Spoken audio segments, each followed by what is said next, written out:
All right, let's jump right into this explainer.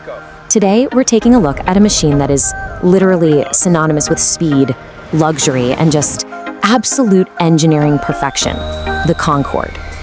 If you're fascinated by how technology shapes our world, you are gonna love this. Because, the Concorde wasn't just another airplane.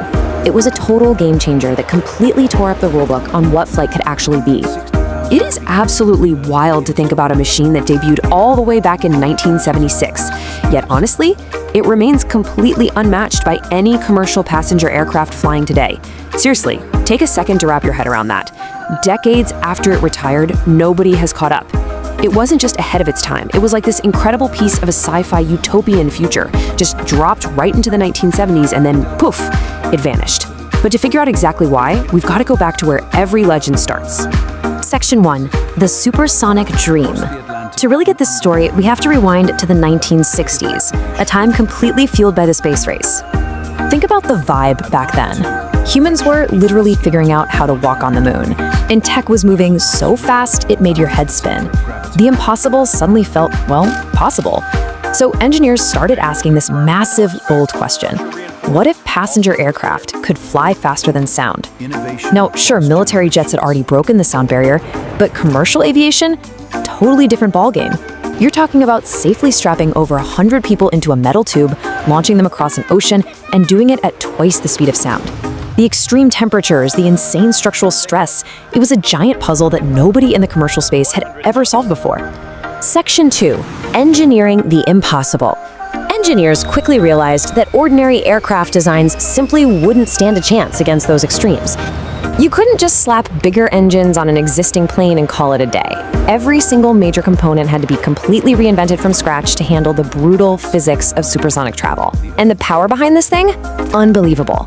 We're talking 4 massive Rolls-Royce and Snecma Olympus 593 turbojet engines pumping out enough thrust to push this beast well past Mach 2. To put that into perspective for you, at cruising speed, you are actually flying faster than a bullet fired from a rifle. Just raw, unadulterated power harnessed for a passenger commute. But it wasn't just about speed, it was about altitude. The Concorde cruised at nearly 60,000 feet. You were up so high in the atmosphere that if you peeked out your window, the sky didn't even look blue anymore. It looked almost black. I mean, flying on the Concorde wasn't just a regular flight. You were practically skimming the absolute edge of space. Now, a huge part of making this work was the delta wing. It's a super sleek, slender wing shape, but here's the crucial takeaway. The Concorde's iconic, incredibly elegant look, it wasn't designed just to be pretty on the runway. It was a strict mathematical solution to extreme physics. That distinct, sweeping wing was engineered purely for speed, to keep the aircraft perfectly stable while it was tearing through the sky at more than twice the speed of sound. Okay, so if you've ever seen a picture of the Concorde, you have definitely asked yourself, why the drooping nose?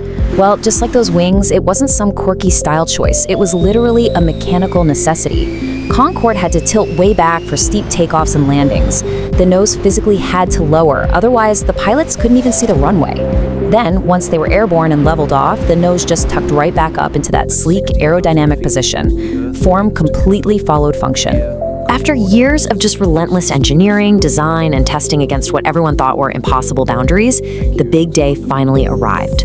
March 2nd, 1969. The Concorde officially left the ground for its very first test flight, and it was a massive triumph. The future had finally taken flight, proving to the world that this radical, beautiful machine could actually pull off what the math said it could. Section 3, the ultimate flying experience. Jump ahead to January 21st, 1976. The testing phase is done, the glamour begins, and Air France and British Airways officially launched commercial service. This kicked off an era where celebrities, royalty, world leaders, and the mega-wealthy all flocked to get a seat. Flying Concorde, it instantly became the absolute ultimate symbol of success, because, quite frankly, nothing else on Earth even came close. And this right here really drives home why this mattered so much, especially if you were in the business world.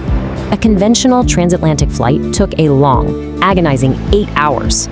On the Concorde, less than 3.5. Think about the flexibility. You could grab breakfast in London, fly over to New York for an afternoon meeting, and literally be back home in London that exact same night. You were actually traveling faster than the rotation of the Earth itself. Imagine sitting in the cabin, sipping champagne, while up front, in that precise cockpit, the pilots are watching the Mach meter click past Mach 1 and then surge past Mach 2. The sky outside is getting dark. It was way more than just a commute. The passengers on board were actively participating in the absolute pinnacle of commercial aviation. Section 4. The Tragedy of Flight 4590. Now, for almost 24 years, the Concorde held a truly remarkable safety record. It felt like this untouchable icon of the skies. But aviation can be an incredibly unforgiving environment. And on the morning of July 25th, 2000, a routine departure to New York changed absolutely everything in an instant. Air France Flight 4590 was lined up, engines at full throttle, but seconds later, disaster struck. Investigators painstakingly reconstructed the debris to reveal this devastating and really totally unanticipated chain of events. A completely unrelated plane had dropped a single titanium strip onto the runway. The Concorde's tire hit that metal and exploded with massive force. Fragments from the tire blasted upward into the underside of the wing, which ruptured a fuel tank. The escaping fuel instantly ignited, and despite the flight crew fighting desperately to keep it airborne, the plane lost power and crashed less than 2 minutes after takeoff. The shock waves from this tragedy were just massive, but a really crucial takeaway from the investigation was that this wasn't some inherent design flaw in the Concorde itself. Still, obviously, immediate action was required. Both the British Airways and Air France fleets were grounded instantly. Engineers went straight back to the drawing board. They completely overhauled the safety measures, heavy reinforcements to the fuel tanks, entirely new, much stronger tires, and a ton of additional safety upgrades across the whole fleet to guarantee this specific nightmare could never happen again. Section 5. A legacy ahead of time. After all those intensive modifications, the legend did return to the skies in November 2001. But sadly, the victory just didn't last. The entire aviation landscape had shifted drastically. Skyrocketing maintenance costs, a huge drop in passenger demand, the world had just changed, making the Concorde's future incredibly uncertain and financially unviable. So ultimately, the incredibly difficult decision was made to retire it in 2003. When we look back at this timeline, tracing its 27-year commercial run from that triumphant first test flight in '69 straight through to its bittersweet retirement in 2003, we're looking at the life cycle of a machine that literally shrank oceans. It proved humanity could conquer the impossible and totally redefine the limits of flight. And even though the Concorde isn't flying today, its legacy is everywhere. I mean, it is the ultimate benchmark. Any engineer attempting to design a new supersonic passenger jet today, they are instantly measured against the incredible standard the Concorde set decades ago. It wasn't just the fastest passenger plane ever built, it was the physical proof of a bolder future. Which leaves us with this final, lingering question. When we look back at a machine that was literally decades ahead of its time, you have to wonder, in our constant pursuit of innovation, when will commercial aviation ever dare to be this ambitious again? Will we ever actually catch up to the future the Concorde left behind?